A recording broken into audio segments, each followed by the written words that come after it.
কি আপনি? আমি তোমার কাছে একটা ভিক্ষা চাইতে এসেছি ভাই। ভিক্ষা? হ্যাঁ ভিক্ষা।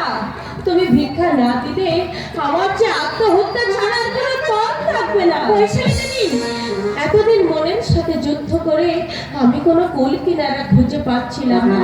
হঠাৎ আমার মনে হলো তোমার কথা, তাই তো আমি তোমার কাছে ছুটে এসেছি ভাই। আমি ভাবলাম একজন মেয়ে হয়ে আরেকজন মেয়ের ব্যথা তুমি নিশ্চয়ই বুঝবে। কি আপনার ব্যথা আর কি বা আমাকে জানাতে চান জানান। আমি অনির্বাণকে চাই। আপনি কি বলছেন? আমি জানি ভাই অনির্বাণকে তুমি মন প্রাণ দিয়ে ভালোবাসো, আর তোমার সুখের জীবনে বাধা হয়ে দাঁড়াবার আমার তো কোনো ইচ্ছাই ছিল না। কিন্তু আমার যে উপায় নেই, আমি যে অনির্বাণের সন্তানের মা হতে চলেছি।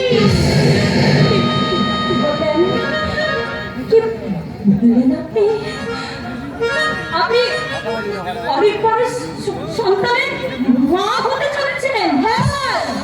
না না না না, হতে পারে না। অনির্বাণ আমার সঙ্গে এত বড় বিশ্বাসঘাতকতা করতে পারে না। আমার বিশ্বাস ভালোবাসার অমর্যাদা সে কিছুতেই করতে পারে না। না না না না না, এ মিথ্যা, এ সব মিথ্যা। না মিথ্যা নয় ভাই। মেয়েরা আর যাই করো কখনো নিজের কলঙ্কের কথা নিজের মুখে ব্যক্ত করে না। আমি একবার ভেবেছিলাম আত্মহত্যা করবো, যে আমাকে চায় না তার সামনে আমি লোভীর মতো গিয়ে দাঁড়াবো না। কিন্তু পর মুহূর্তে আমি ভাবলাম আমাদের ইচ্ছায় যে সন্তান এই পৃথিবীতে আসতে চলেছে তাকে মারবো আমি কোন অধিকারে? আপনি চুপ করুন, আপনি চুপ করুন। আমি আর শুনতে পাচ্ছি না, আমি শুনতে চাই না। আমি জানি ভাই অনির্বাণকে ছাড়তে তোমার খুব কষ্ট হবে। কষ্ট হলেও আমি আপনাদের মাঝ থেকে আমি চিরদিনের জন্য সরে যাব। সোনালি, আপনি অনির্বাণকে বলবেন আমার বাজ আমার উজ্জ্বল হালদারকে ক্ষমা করেছিল, আমিও তেমনি অনির্বাণকে আমি ক্ষমা করে দিলাম। আমি ক্ষমা করে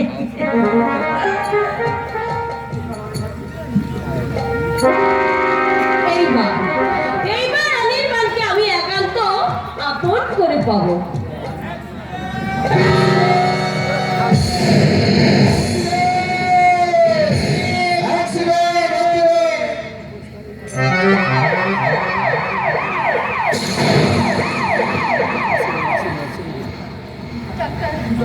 ডাক্তার উজ্জ্বল বাঁচবে তো? ডাক্তার দেখুন হাসপাতালে বড় বড় ডাক্তাররা তাদের সাধ্যমতো চেষ্টা করছে, শেষ পরিণতি ঈশ্বরের হাতে।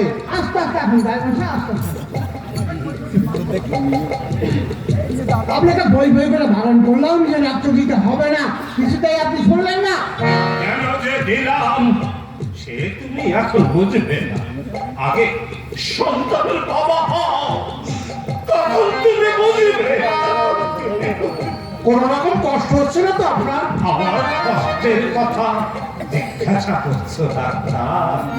আমার উজ্জ্বলের কত কষ্ট পাচ্ছে। দেখুন আপনারা সবাই যখন উজ্জ্বলকে ফিরে পাওয়ার জন্য ব্যস্ত হয়েছে, ঈশ্বরকে ডাকুন, দেখবেন আপনাদের ডাক উনি নিশ্চয়ই শুনবেন। তোমার মুখে ফুল চন্দন পড়ুক ডাক্তার। এই বয়সে পুত্র শোকের আঘাত আমি সহ্য করতে পারবো না ডাক্তার, আমি সহ্য করতে পারবো না। বুড়ো মানুষ, সাবধানে ধরে নিয়ে যাও ধর্মসত্য। বাবারও কিন্তু এমনি বলেছিলেন ডাক্তার, সে নাকি তার নিজের পরমায়ু দিয়ে তার পুত্র হুমায়ুনকে বাঁচিয়েছে। আমার অবছর বা পরমায়ু আছে, তবু যেটুকু আছে সেটুকু নিয়ে আমার মুখকে তুমি ভালো করে দাও ঠাকুর। আমার আগে আমার উজ্জ্বল যেন আমাদের। দাদু, আবার তুমি চোখের জল ফেলছো?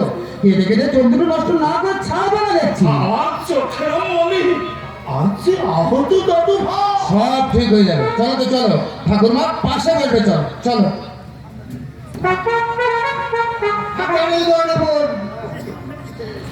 শ্বশুর মশাই আমার সঙ্গে কথা বললেন না।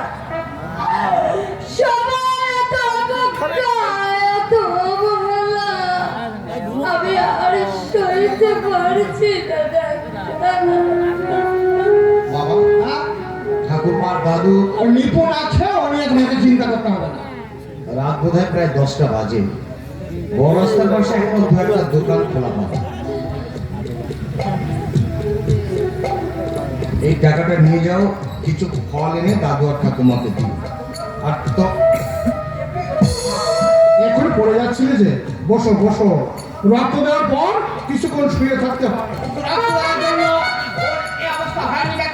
তবে মামা, এসব কথা আমার কে বলতে বলেছে? কেন বলবো না? তুমি নিজে কষ্ট পেলে আমরা বুঝি কষ্ট পাই না? আর আজ একটা বাবু বলুন। অনেক গান আজ দুদিন থেকে খায়নি, তারপর আবার রক্ত দিয়েছে। সে কি? যে রক্ত আমাকে আমার ন্যায্য পাওনা থেকে বঞ্চিত করেছে, সেই রক্ত দেহ থেকে সবটা শেষ হয়ে গেলে আমি বেশি খুশি হতাম মামা। তুমি তো খাওনি কেন? মামা, এরপর কিন্তু দোকান বন্ধ হয়ে যাবে। আমার কথা উত্তর দাও। তুমি তো খাওনি কেন? কাকাবাবু বলো, আমি এখানে অপেক্ষা করছি। আপনার তো ভিতরে যেতে কোনো বাধা নেই। একবার আপনার বন্ধুর খবরটা এনে আমাকে জানাবেন, কেমন? আমার সঙ্গে কথা বলো না। একবার, শুধু একবার আমার মা বলে কথা বল বাবা, আমার সঙ্গে কথা বল একবার, শুধু একটি বার আমার মা বলে কথা বলবে না আমার সঙ্গে, কথা বলবে না।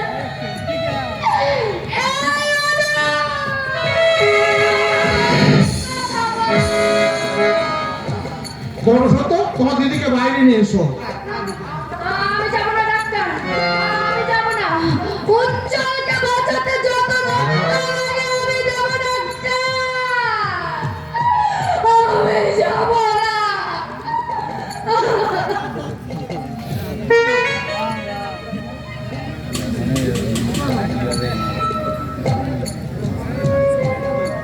আমার মা আজ আমাকে শাসন করেছে, আমার মা আমাকে শাসন করেছে। এবার আমি আমার মাকে ঠিক স্নেহময়ী রূপে কাছে পাই। ও মা, এমনি স্নেহময়ী রূপে কাছে পাওয়ার জন্য আমি তোমার প্রাণে এত আঘাত পেয়েছি। আমায় তুমি ক্ষমা করো বলো, আমায় তুমি ক্ষমা করে দিও।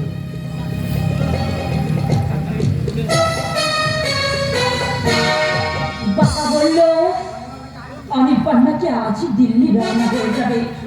এও হয়তো তার ছোড়ার আরেকটা যাক যাক চলে। আমার ভালোবাসাকে যে অপমান করেছে তার কথা আমি আর কখনো ভাববো না, আমি আর কখনো ভাববো না। সোনালি, আপনি আবার এসেছেন? আমি তোমার কাছে এসেছি ভাই। নিপুণ আর বাসুমণি আমাকে পৌঁছে দিয়ে অনির্বাণের বাড়িতে গেল। হ্যাঁ, আজ আপনি আসবেন আমি জানতাম, কিন্তু আমার কাছে আসবেন এটা অবশ্য আমি ভাবিনি। আমি আসবো তুমি কি করে জানতে? আপনার তো আসাই উচিত। আজ আপনার স্বামী দিল্লি রওনা হচ্ছে। না, আমি সেজন্য আসিনি ভাই। তবে কেন এসেছেন? আমাকে সান্ত্বনা দিতে এসেছি? না ভাই না, আমি যে তোমার কাছে ক্ষমা চাইতে এসেছি বাবা। হ্যাঁ, ক্ষমা। অনির্বাণকে পাওয়ার জন্য সেদিন আমি তোমাকে যা যা বলে গিয়েছিলাম তা যে সব মিথ্যা। মিথ্যা? আপনি কি বলছেন? আমি কি শুনছি? তেমনি তোমার আছে। আমার কুটিলতায় তোমাদের মধ্যে যে বিচ্ছেদের রেখা পড়েছে, তার জন্য তুমি আমাকে ক্ষমা করো ভাই। আপনাকে না হয় আমি ক্ষমা করেই দিলাম, কিন্তু সে কি আমাকে ক্ষমা করবে? আপনার কথা সত্যি ভেবে আমি যে তাকে অপমান করেছি, আমি তাকে প্রাণের ব্যাখ্যা দিয়েছি। তুমি অনির্বাণের কাছে যাও, তার মন যে অনেক বড়, সে নিশ্চয়ই তোমাকে ক্ষমা করে কাছে টেনে নেবে। তোমাদের মিলন না হওয়া পর্যন্ত আমি যে শান্তি পাবো না ভাই। দোষ আমি করেছি, আমি নত হয়ে তার কাছে যাবো। তবে হ্যাঁ, তোমাকেও ছাড়বো না ভাই। আজ থেকে নিকুঞ্জার পরিচয় নিয়ে তোমাকে আমাদের কাছে থাকতে হবে। এসো ভাই।